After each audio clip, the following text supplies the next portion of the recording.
எல்லாருக்கும் வணக்கம். இப்போ நம்ம செல்வி அம்மா வீட்டில் பார்த்திங்கன்னா சவுச்சவு போட்டு ஒரு கூட்டு வைக்கலாங்க.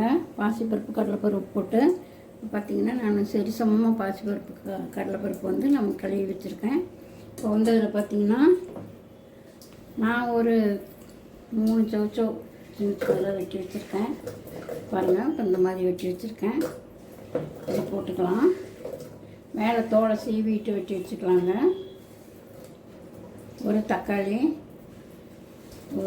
ஒரு வெங்காயம், பெரிய வெங்காயம், 2 பச்சை மிளகா,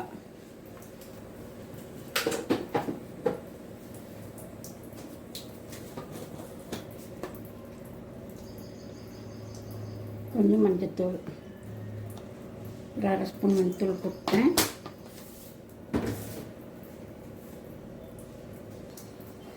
பார்த்திங்கன்னா ஒரு 5-6 பல் பூண்டு போட்டுக்கலாம்.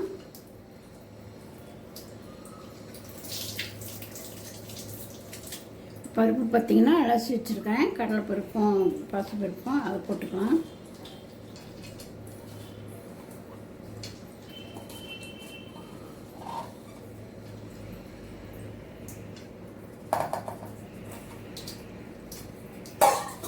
அதுக்கு தேவையான தண்ணி ஊற்றிக்கலாம்.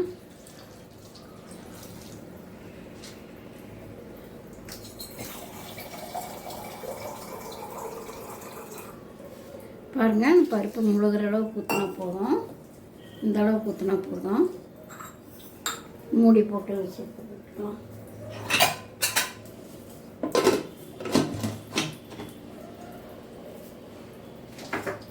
அடுப்பு ஆன் பண்ணிக்கலாம்.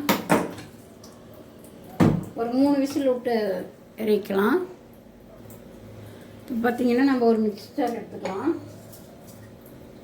அதில் வந்து கொஞ்சமாக தேங்காய் போட்டுக்கலாம். கொஞ்சம் தேங்காய் போட்டுக்கலாம். ஒரு பச்சை மிளகாய் போட்டுக்கலாம்.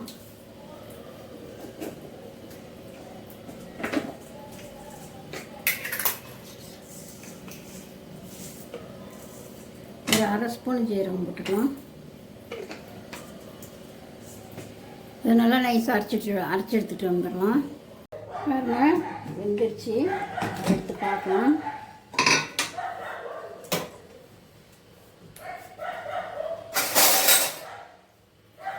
பாருங்கள், நல்லா வெந்துருச்சு, நல்லா குழஞ்சிருச்சு. கடலைப்பருப்பு பார்த்திங்கன்னா நல்லா வெந்திருக்கு.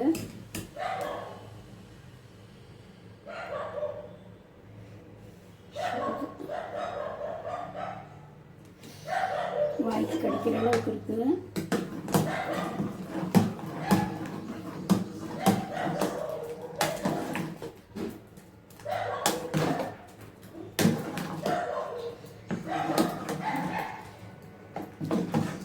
தக்காளி எல்லாமே நல்லா வெந்துருச்சுங்க. இந்த டைம் பார்த்திங்கன்னா நம்ம தேங்காய் அரைச்சி வச்சுருந்தீங்களா அதை ஊற்றிக்கலாம். தேங்காய் அரைச்சி வச்சுருந்து ஊற்றிக்கலாம்.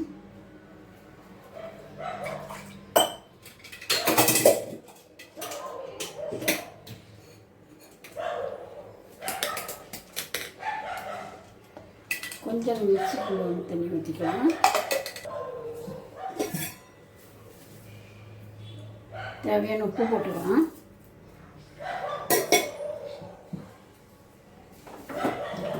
ஆன் பண்ணிக்கலாம். வந்து நல்லா கலக்கி விட்டுக்கலாம்.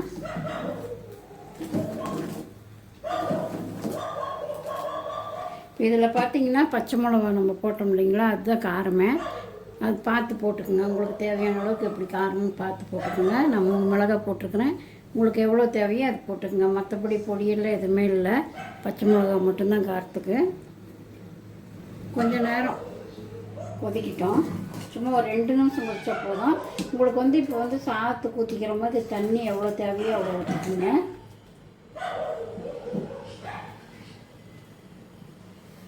இதை வந்து ஒரு தாளிப்பு போட்டுக்கலாம்.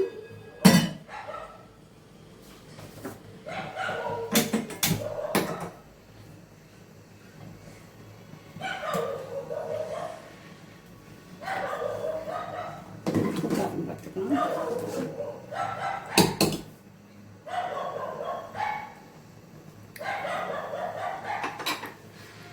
எங்களுக்கு வந்து காரம் இதுவே போதுங்க, இதுவே அதிகமாக இருக்குது.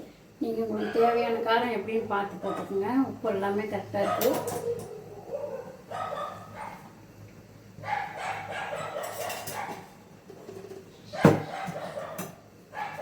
தாளிக்கு எண்ணெய் ஊற்றிக்கலாம்.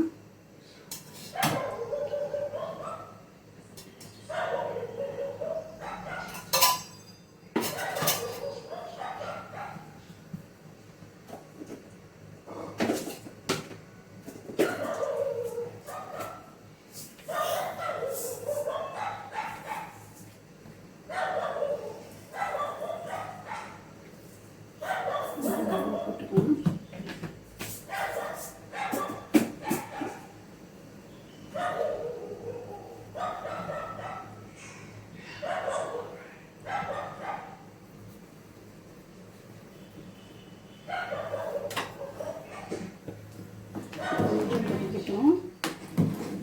உங்களுக்கு இந்த ஸ்டேஜில் வந்து உங்களுக்கு நான் கொஞ்சம் கெட்டியாக இருந்தால் அப்படியே கூட்டு மாதிரி இருக்குங்க. நாங்கள் சாத்து ஊற்றிக்கிறதுனால, ரைஸ் ஊற்றிக்கிறதுனால கொஞ்சம் தண்ணியாட்டம் ஊற்றி வச்சுருக்கேன்.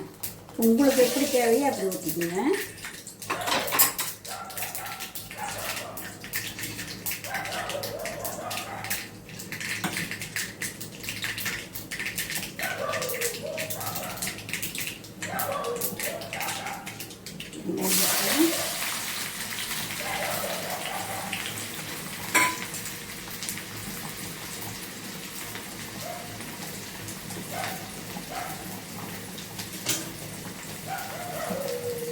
ரொம்ப நல்லா இருக்குங்க, நல்லா ருசியாக இருக்கும். இந்த மாதிரி செஞ்சு பாருங்க, நல்லாயிருக்கும். எல்லாத்துக்கும் வச்சுக்கலாம். தோசைக்கு, இட்லிக்கு, எல்லாத்துக்குமே இது நம்ம போட்டுக்கலாம். நல்லாயிருக்கும், டேஸ்ட்டும் நல்லாயிருக்கும்.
ரொம்ப நேரம் கொதிக்க வேண்டாங்க, ஒரு 2 நிமிஷம் கொதிச்சா போதும்.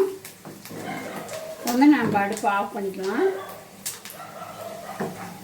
தேங்காய் ஊற்றி ஒரு 2 நிமிஷம் கொதி வந்தால் போதும்.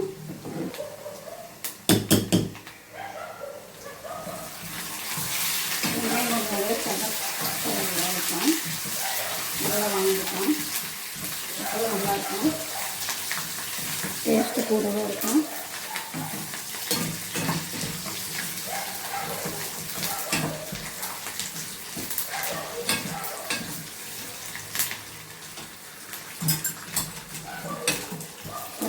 நல்லா வணங்கிடுச்சு, வச்சுக்கலாம்.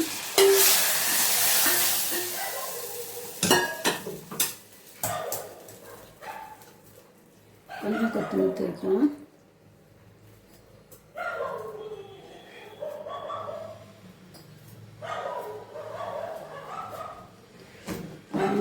சூப்பரான நம்ம சவுச்சவு கூட்டு ரெடி ஆகிடுச்சு. நம்ம கொஞ்சம் ரைஸுக்குங்கிறதுனால கொஞ்சம் தண்ணியாட்டு வச்சுருக்கோம். நீங்கள் வந்து கூட்டாக வேணும் அப்படின்னா நம்ம கொஞ்சம் தண்ணி கம்மி பண்ணிக்கலாம், கெட்டியாக வச்சுக்கலாம். அதுமாதிரி செம்ம சூப்பராக இருக்குது டேஸ்ட்டு. இந்த மாதிரி செஞ்சு சாப்பிட்டு பாருங்கள். செஞ்சு பார்த்துட்டு எங்களுக்கு பிடிச்சிருந்தா கமெண்ட் பண்ணுங்கள், லைக் பண்ணுங்கள், ஷேர் பண்ணுங்கள், அப்படியே சப்ஸ்கிரைப் பண்ணுங்கள். யாரும் சப்ஸ்கிரைப் பண்ண மாட்டேங்கிறீங்க. எங்கள் புது வீடியோ கொஞ்சம் ஆதரவு கொடுங்க. அப்படியே கமெண்ட்டில் எப்படி இருக்குன்னு சொல்லுங்கள். மறுபடியும் அடுத்த வீடியோ சந்திப்போம். பாய்.